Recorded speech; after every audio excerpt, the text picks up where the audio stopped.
ಈ ಹಸುರುಮಕ್ಕಿ ಸೇತುವೆ ಈ ಭಾಗದ ಬಹಳ ವರ್ಷಗಳ ಬೇಡಿಕೆ ಆಗಿತ್ತು. ಯಾಕಂದ್ರೆ ಎರಡು ತಾಲೂಕು ಸಾಗರ ಹೊಸನಗರ ತಾಲೂಕಿನ ಸಂಪರ್ಕ ಕೊಂಡಿಯಾಗಿತ್ತು.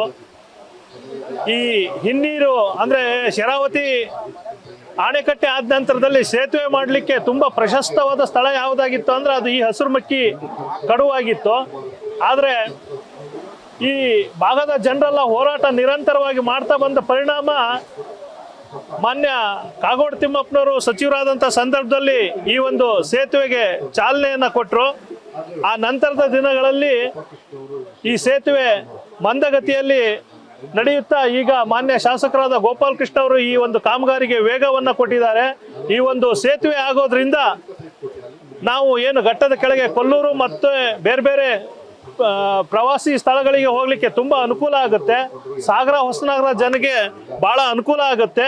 ಈ ಒಂದು ಸೇತುವೆಯಿಂದ ಮುಳುಗಡೆ ಸಂತ್ರಸ್ತರಿಗೆ ಒಂದು ನ್ಯಾಯ ಒದಗಿದಂತಾಗುತ್ತೆ.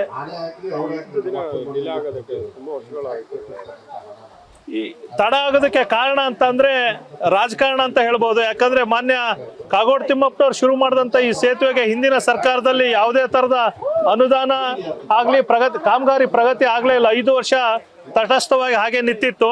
ಈಗ ಮಾನ್ಯ ಗೋಪಾಲ್ ಕೃಷ್ಣ ಅವರು ಶಾಸಕರಾದ ನಂತರದಲ್ಲಿ ಕಾಂಗ್ರೆಸ್ ಸರ್ಕಾರದಲ್ಲಿ ಮತ್ತೆ ಇದಕ್ಕೆ ಹಣ ಬಿಡುಗಡೆಯನ್ನು ಮಾಡಿಸಿ ಕಾಮಗಾರಿ ಪ್ರಗತಿಯಲ್ಲಿದೆ. ಮುಂದಿನ ಇನ್ನೊಂದು 5-6 ತಿಂಗಳಲ್ಲಿ ಕಾಮಗಾರಿಯನ್ನು ಮುಗಿಸ್ಕೊಡ್ತೀವಿ ಅಂತ ಹೇಳ್ಬಿಟ್ಟು ಮಾನ್ಯ ಶಾಸಕರು ಭರವಸೆಯನ್ನು ಕೊಟ್ಟಿದ್ದಾರೆ.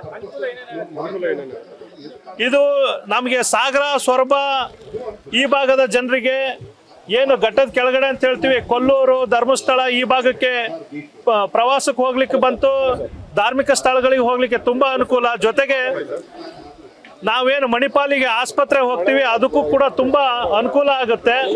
ಅದರ ಜೊತೆಯಲ್ಲಿ ಸಾಗರ ಹೊಸನಗರ 2 ತಾಲೂಕಿನ ಜನ ತುಂಬಾ ಒಡನಾಟವನ್ನ ಹೊಂದಿದ್ದು ಅವರಿಗೆ ಓಡಾಡ್ಲಿಕ್ಕೆ ತುಂಬಾ ಅನುಕೂಲಕರವಾಗಿ ಮಾರ್ಪಡುತ್ತೆ. ಈ ಸೇತುವೆ ತುಂಬಾ ಅನುಕೂಲ ಆಗುತ್ತೆ. ಚೇತನ್ ರಾಜ್ ಕಣ್ಣೂರ್ ಅಂತ ಹೇಳ್ಬಿಟ್ಟು ಸಾಗರ APMC ಮಾಜಿ ಅಧ್ಯಕ್ಷರು.